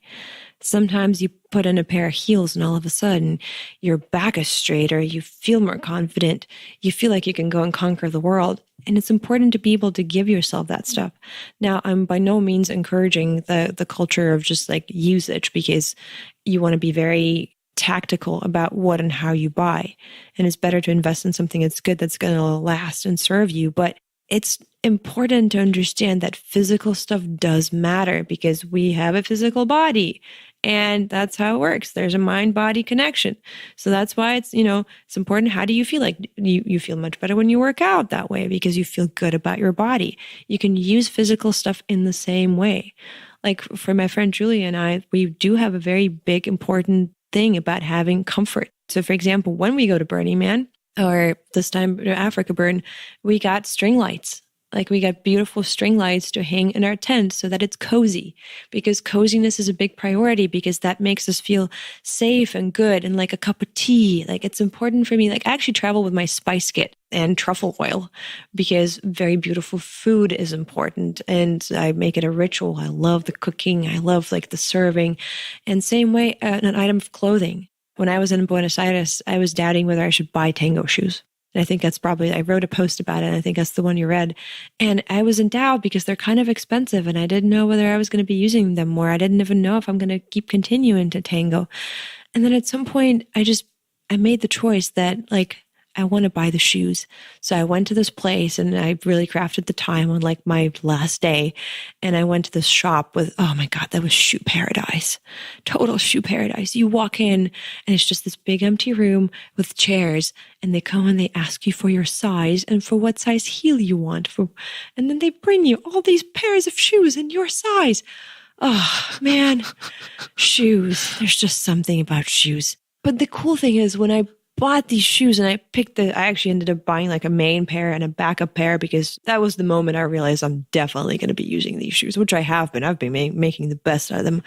But when I put them on, all of a sudden, like this feeling that I had, for one thing, I was like, I'm going to be able to tango much better in these damn shoes. Like it's a whole other story. And I have been. Seriously, proper attire for proper sports is absolutely necessary. And when it comes to dance, get the right shoes. But I also had this feeling of like, I could embody like the feel that comes from the ground, the feel of how your foot is standing on the ground determines how you stand, determines how you move. So it's a tool. So if you want to be a better dancer, yes, get yourself the right shoes. If you want to be a more confident person, get yourself that clothes that makes you feel like you're on top of the world. And I remember after, of course, yeah, like you said, I don't only carry on. I actually have a full-on suitcase, but I do need a few more things in there, that like tango shoes that don't exactly just fit in my carry-on, and a lot of hair stuff. Curly hair does require a lot of care, and you can't do that with carry-on. So anyway, long story short, I was coming back home, and I remember like this black overalls too that I bought before the trip. And same thing, like I wasn't sure like how much am I going to use it, because it's such a stylish, beautiful piece of clothing. Like it's nice, expensive, and beautiful piece of clothing. But I remember like, when you're coming back home, you always kind of have this like, do I want to go home? Like the trip is ending. And for me, being home also means a lot of work, because usually I go through like growth phases when I'm in LA. So I work a lot. I don't really go out as much. But I remember going home and so looking forward to putting that beautiful black overalls with a nice pair of heels. And we were celebrating my mom's birthday, and I was able to do that. And I felt so good being in this clothes, like looking great, just feeling like I am the person that I want to be. The most important thing in life is like matching how you look, how you feel, what you do with who you want to be. Because when you can fully feel like you're you, that's usually when you're very happy. When you feel like you can fully be who you're meant to be and you're fulfilling your purpose. So for me, material things are tools to be able to get there, just like everything else is, to be able to get to that place where I'm fully me. And I think sometimes that's when I struggle, when I'm like not able to do that. And honestly, sometimes if you don't have anywhere to go and you have this beautiful clothing, just don't wear it around the house. Just put it on and feel great and give yourself that gift. There's nothing about that that's useless. We're also taught to like try to, make sure everything is useful, everything works. But the value of things isn't just determined by how much use you're going to get out of them. And of course, again, I'm not encouraging wastefulness. That's a bad thing. Like, don't do fast fashion where you get a lot of things and you just throw them away. Like, I actually buy most of my fashion from used clothing places, and whether it's an exchange place that's a bit nicer or a thrift shop, I try to keep my shopping down to those places. And then, I wear something and I give it back to the same store, and it's great. But this way I can really feel like, this is who I am. I can wear this cool clothes and enjoy it and enjoy looking great, enjoy feeling like, this is where I want to be at this moment of time. And this is how I want to feel. And I made that choice and I made that happen. Awesome. I wanted to ask you what types of things are coming up next in terms of your business. What are you working on? What are the expansion endeavors that are going on? And what are you up to?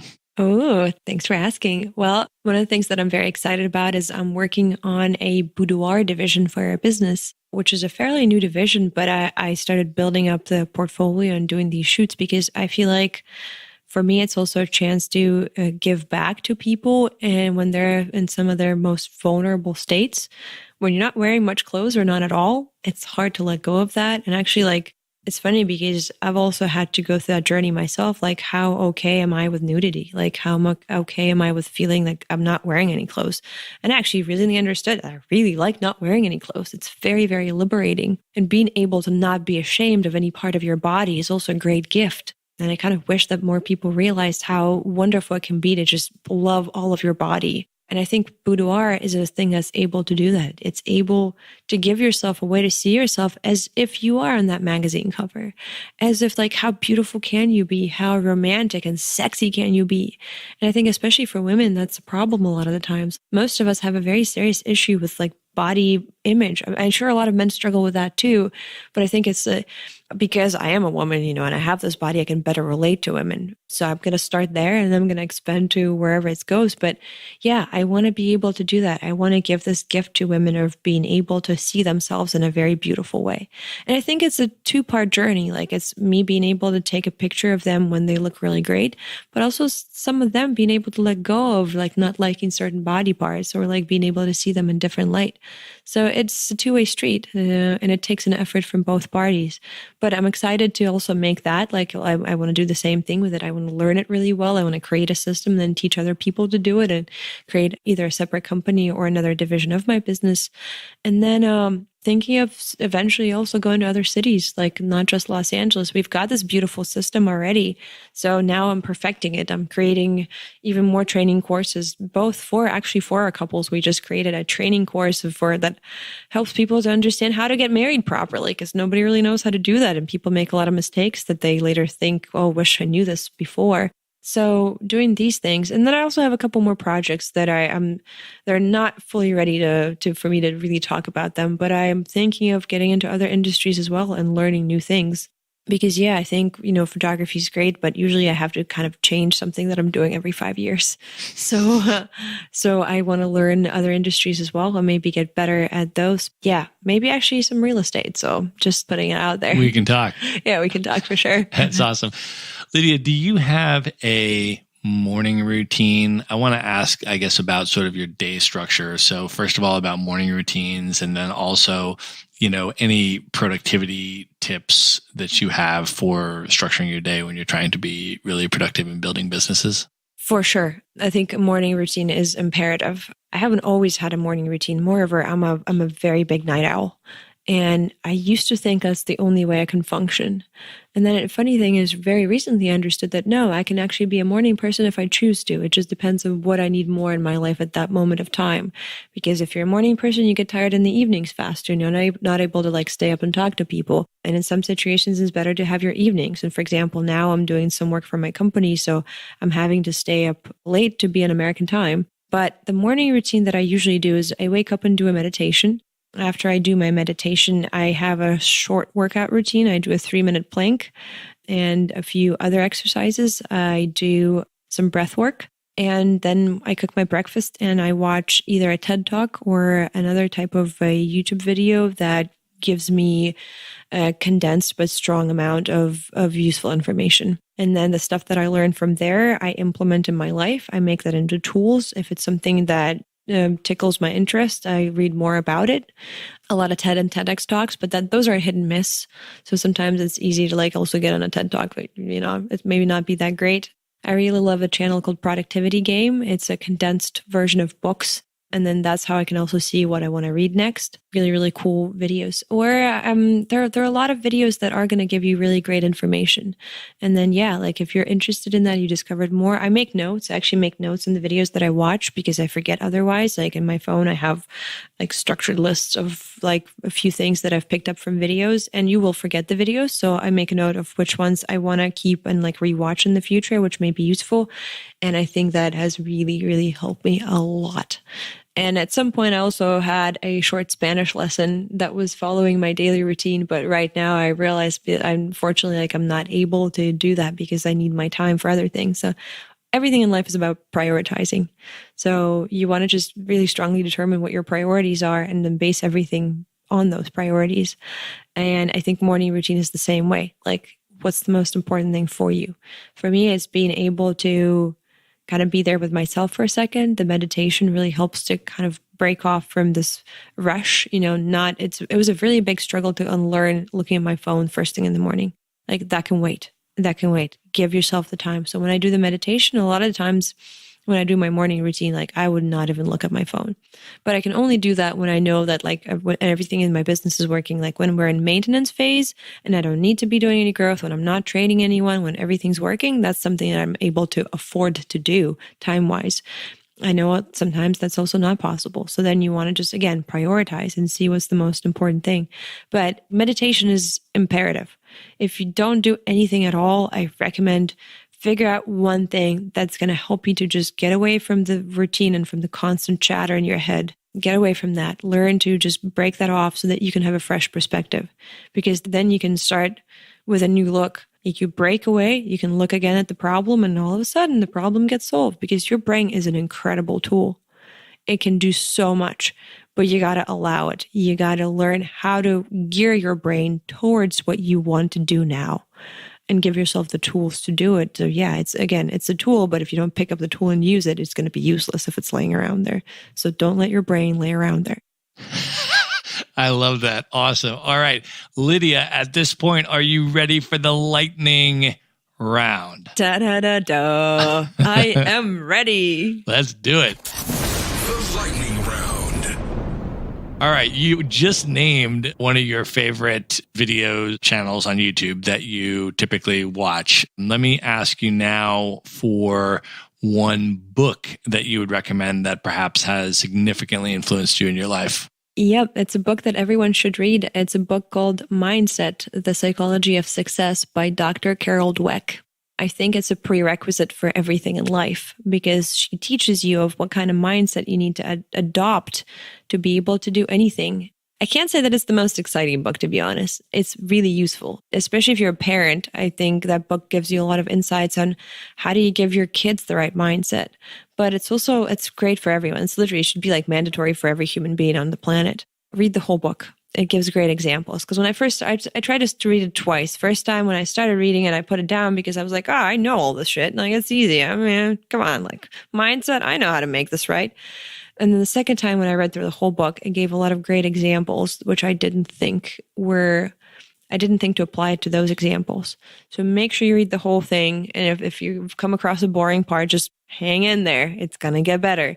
But once you read that book, you all of a sudden feel like your brain is a much bigger tool that you thought it would be.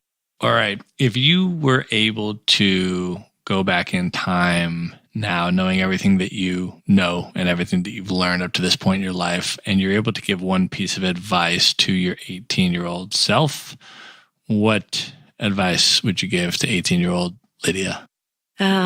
Good question. When you're that young, everything feels like it's just so final. Like every heartbreak, every failure, you think that's it. Like that defined you. Just knowing that that's going to happen over and over again. So might as well get better at that. It was probably a very useful piece of advice, that nothing is final. It's all going to change, and then it's going to change again, and then you're going to change, and that's okay. Accept that. And the better you adapt, the better you survive. So when you have a problem, like adversity is not a bad thing. Learning that adversity is a good thing, because that teaches you to grow, that makes you better. And constant growth is absolutely necessary. If you're not growing, that means you're diminishing. And if you're diminishing, you're suffering. If your personality is not constantly expanding, then you're probably not going to be the happiest person you can be. Awesome. All right. I was wondering if you could give us one travel hack from all of your world travels around the world. What's a travel hack that you use when you're traveling around? I have a good one. I shared it once in another interview, and I sometimes was hesitant to share it because I'm like, what if everyone starts doing that? So when you have flights, especially long transatlantic or transoceanic flight, a lot of times, if you're able to afford a first class seat, good for you. I want to get there sometime as well. But so far, I still fly in coach, and that's not the most comfortable way to fly. And I don't know how you do it, Matt, because you're a much bigger person than I am. I'm pretty small, and it's still not very comfy. But, I'm 5'4", and I still struggle with just sitting there for 12 hours in one seat. So what I do is, first thing I try to figure out when I'm about to board the flight is whether the flight is full. And a lot of the times it won't be. Like I'll very nicely ask sometimes I even do that on the registration stand, and I'll be like, hey, by the way, just wanted to check out, and is the flight full? So if the flight is not full, then my job is going to be figure out which seats are open, because I want to find 2, 3, or 4 seats together where I can sleep. And if you don't do this fast, somebody else is going to sleep in that space. So I will gently ask and be like, hey, by the way, do you have any open seats together that we can look at? And sometimes they won't tell you, sometimes they will. So usually what I do is I'll wait till the plane is almost done boarding, like the last moment. And I want to be literally, if not the last, one of the last people to get on the plane.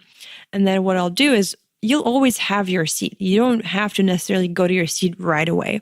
I'll walk through the plane and I'll see where there are 3, 4, or at least 2 seats together that are open. And I'm going to claim the shit out of them. I'm going to put my stuff all over. I'm going to sit as if I own that space, because otherwise some lady's going to come in and she's going to try to do that. I'm like, nope, that's when I'm going to be selfish. This is my space. So of course they're going to ask you to put your luggage like under the seat, and I'll do that. But I'll they're blankets. They give you blankets. So I'll like put a blanket over a few seats right away. It's like, this is claimed. Don't you even think about. So yeah, like a number of times I've just had like a 4 sleeper all to myself, just total first class, because you can always go back to your seat. They can't take that away from you.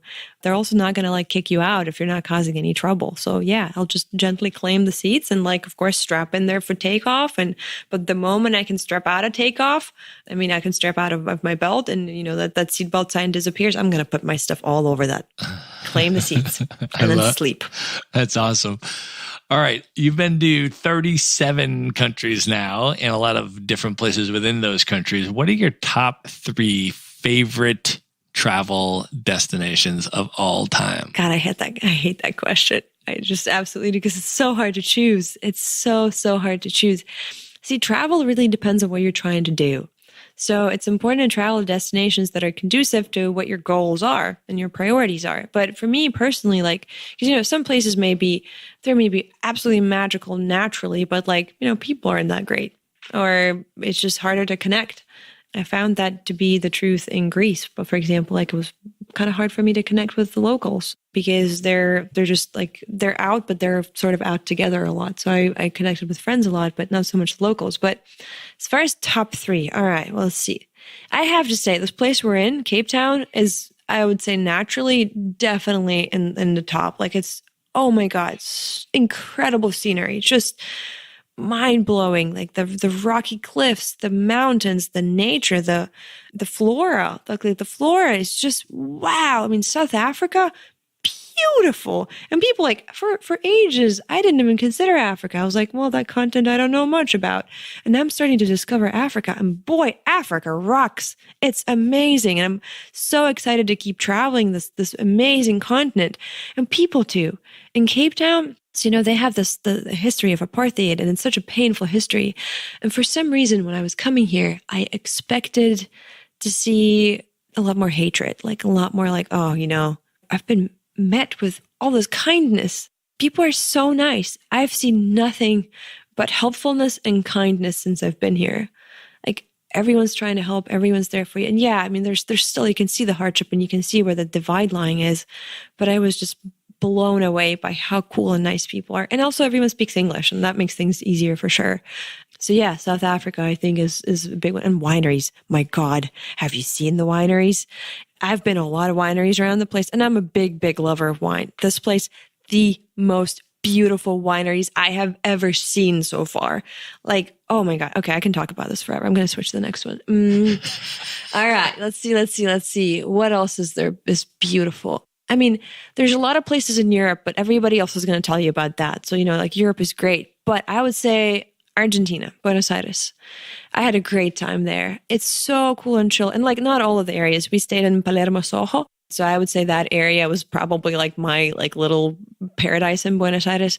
Amazing street art, beautiful cafes, cool restaurants, really high quality, like culture, lots of culture. And again, tango, music, everything there. And all of that about like at least a half or even less than a half of European prices. Just, affordable, cool stuff. That's Buenos Aires. And also, yeah, really cool people. Argentinians are awesome. I don't really eat meat, but if I did, that would be meat paradise, like it just, yeah, food of man, Buenos Aires, definitely coming back there. I want to come back there, maybe stay for a month or two, really kind of take it in because it was awesome, especially for nomads. Oh yeah, Buenos Aires rocks. Third one. All right, let's see. It would have to go to El Nido, Philippines, Palawan, the island's Palawan. Naturally, one of the most beautiful places I have ever seen. You have floating islands, underwater too, incredible reef, incredible. And I've seen some reef, and that reef was like, oh my God. Also, very cool, kind people, affordable stuff. We rented this boat because I was there with my family. I was there with my parents and my brother. And we rented this boat for a day that took us privately island hopping. And one of a part of that tour, and I think we paid like probably $100 for the whole day, for the whole tour, with like two people helping us navigate in a whole boat, and lunch. They cooked this lunch right there on the boat, and they served it to us on these white sandy beaches in an uninhabited island. It was just something and we were just sitting there, and it was like not like sandwich lunch. It was a fucking feast. We had all kinds of fish there. We had shrimp. We had bread. We had rice. Oh, my mouth is watering when I'm just thinking about that food. It was so good. And again, kind people. People are big, like people matter. Like it's, for me, I think I'm more and more discovering that I love being in places where the people are kind and open, because then I can connect with them and build something and get to know them. And it's really, really awesome. So yeah, I would say those are my top three. Very, very highly recommended places. Awesome. Yes. I've never been to the Philippines, but it's my second time in Cape Town, and I have lived in Buenos Aires for about, I think now it's probably been 4 months that I've spent in Buenos. So that's, that city is definitely has a important place in my heart as well. Okay, what are your top 3 bucket list destinations that you've never been that are highest on your list right now? Bucket list. All right. Scotland. I've been wanting to go to Scotland forever, and I just never seem to get there. Mostly because of the season. A lot of the times I end up in Europe when it's not really like hot in summer, and Scotland is not a place I want to go in winter. So I think I'm going to really try to go there this summer. And I'm really excited because I love the Scottish culture. I had Scottish friends early on in my life, and they were so damn cool. Those people are awesome. They're down to earth. They're open. They have that old seasoned culture in them. And then also you have men in kilts. Like, come on, like that's so cool. Like, where else are you going to get that? And the music, I don't know about the food yet. We're going to have to see about the food because like haggis isn't really exciting right now, but maybe, well, I don't eat meat anymore. So I guess, yeah, maybe that was going to be a little bit of a hard one. So we'll see about the food, but Scotland, yeah, you've had a place in my heart for a long time. Now I want to come see you finally. Let's see, what else? I've been thinking about Antarctica, actually. That's been kind of growing on my list just because, I don't know, Antarctica just because. I think amazing beauty, being away from everything, being in such a unique place. It is quite expensive to go there, so I'm still thinking of the logistics of how to do it best. But yeah, just, go hang out with penguins, a few killer whales, meet a few polar bears, shake a few hands. I told you I love the locals, right? So I'm totally looking forward to connecting with the locals in Antarctica. All right, let's see. Third place. I still have not been to Italy. I have not been to Italy, and I'm looking forward to doing that. I've been saving it. I've been saving that destination for what I really want to go and visit friends there and meet the locals, because I think that's the best experience where you visit somebody and they take you to see their family in some kind of a small little town and they throw a feast for you. I want that. I really, really want that. Oh, but you know what I'm going to do? I'm going to throw out a few things that are on my lifelong bucket list. And I have a lifelong bucket list that I want to achieve at some point. And I think I might need outside help in getting those. And I just thought about that. 2 things on my bucket list is attending weddings in India and Japan and wearing cultural attire to both of them. I've been really wanting to do that for ever. I love wearing a kimono. When I was in Japan, I did a kimono trying outfit, and I feel wonderful in a kimono. I was actually, the locals told me that I rock it surprisingly well. So I was very, very honored to hear that. But I love the Japanese culture and I love the Indian culture. And I think weddings are incredible places to experience that culture. So if you are getting married in Japan or in India, please invite me. I'll literally come to your wedding, unless I have some other crazy plans that I can't cancel, but literally I'll make an effort to come to your wedding and I can even bring a gift of some kind. So yeah, I really want to do that. So let me know. That's on the bucket list. Definitely want to do that sometime. That's amazing. All right, Lydia, this has been so awesome. I want you to let people know how they can get a hold of you, how they can follow you on social media, how they can check out the I Do, photography and everything else that you're up to. I think Instagram is probably the best tool because of the things that I've been writing. I've also been posting with a few photos here and there on both my personal Instagram. And if you are into the wedding scene in any way, if you're either getting married or, you just want to learn more or you want to see beautiful wedding pictures, definitely follow us on Instagram as well. You can also check out our website. It's theidophotography.com to see, what we do and everything that we talked about today. But yeah, I think Instagram is the biggest tool. I also did want to mention a project that we currently got into when we have all been here in Cape Town. And if anybody's feeling like they want to be a part of this project, it would be super cool because we're currently doing fundraising for building a daycare in one of the townships in Cape Town. It's a place that this wasn't planned.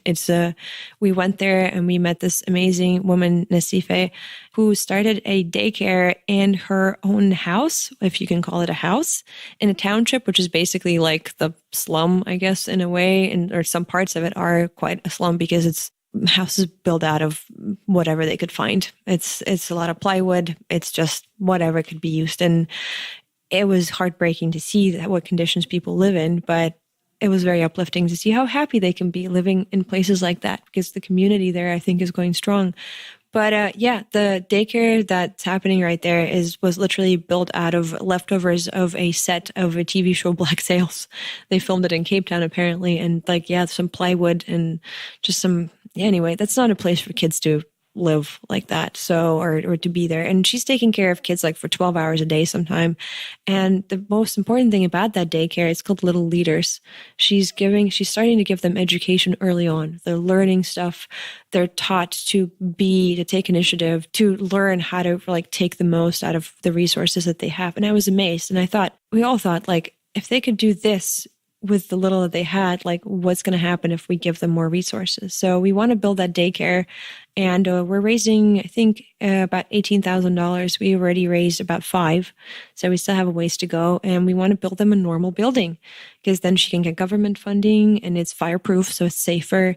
And you should see those kids, man. They're so cool. They were so full of life and so well behaved and so cool. Like, yeah, I think all of us just stood there and we all felt really, really compelled to do something about it. So if this is a project you want to participate in, get in touch with me. We have a GoFundMe campaign, or if you can think of any other ways that are going to help us to build a daycare in Cape Town, then that would be great. Do participate, because this is something that we're going to go back to, for a while. And if this succeeds, maybe we could do more of that. So that would be a really, really, really cool project. So yeah, just putting it out there. All right, we're going to link all of this stuff up in the show notes at one place at themaverickshow.com. You can just go there. We're going to have links to everything that you're up to. But can you just give out your personal Instagram handle if people want to follow you? Yes, my personal Instagram is, Instagram.com, and my handle is Lydia Bay LA. So LYDIA BAYLA.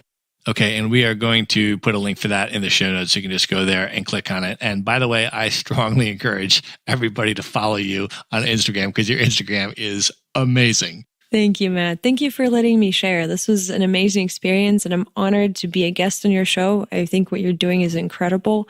And yeah, Matt is a super, super cool person. We met, a year ago on Nomad cruise. And yeah, I feel like you were one of the people that I really connected with. And, we had a few really cool heart to hearts. And I think that you have incredible value to offer people. And I'm so glad that you're doing this. You're also a really cool host. So thank you for leading me through this so well. Well, thank you for being on the show. I've been actually trying to get you on the show for a full year now since we initially met. And it's been really fun because we've seen each other and hung out a number of places around the world. So we were initially on that first Nomad cruise. We're in Brazil together. We're here in Cape Town now. And it's been really, really amazing to both get to know you personally, as well as get to see all of the incredible stuff that you're doing on the business side of things. And, the charitable stuff that you just mentioned and all these super, super cool things. So in some ways, I'm glad we waited a year, just because, I feel like the interview is better now than it would have been a year ago. But I'm super, super excited that this finally happened. And I thank you for being on the show and sharing your amazingness. Thank you, Matt. And thank you, everyone, for listening. I was very honored to share with you guys. All right. Have a good night, everybody. Be sure to visit the show notes page at themaverickshow.com for direct links to all the books, people, and resources mentioned in this episode. You'll find all that and much more at themaverickshow.com. Would you like to get Maverick Investor Group's white paper on real estate investing for digital nomads? How to buy U.S. rental properties from anywhere in the world and finance an epic international lifestyle? Just go to themaverickshow.com/nomad. The report is totally free and available for you now at themaverickshow.com/nomad. Do you want to learn how to travel the world for a year plus with carry-on luggage only and look good while you're doing it? Go to themaverickshow.com/packing to see a free recorded webinar and learn exactly how Matt does it. He shows you the luggage he uses, the specific items he packs, and the travel brands he likes most. Even if you're just looking to go on shorter trips, but pack more efficiently and eliminate your checked luggage, you won't want to miss this. You can watch the free recorded webinar at themaverickshow.com/packing.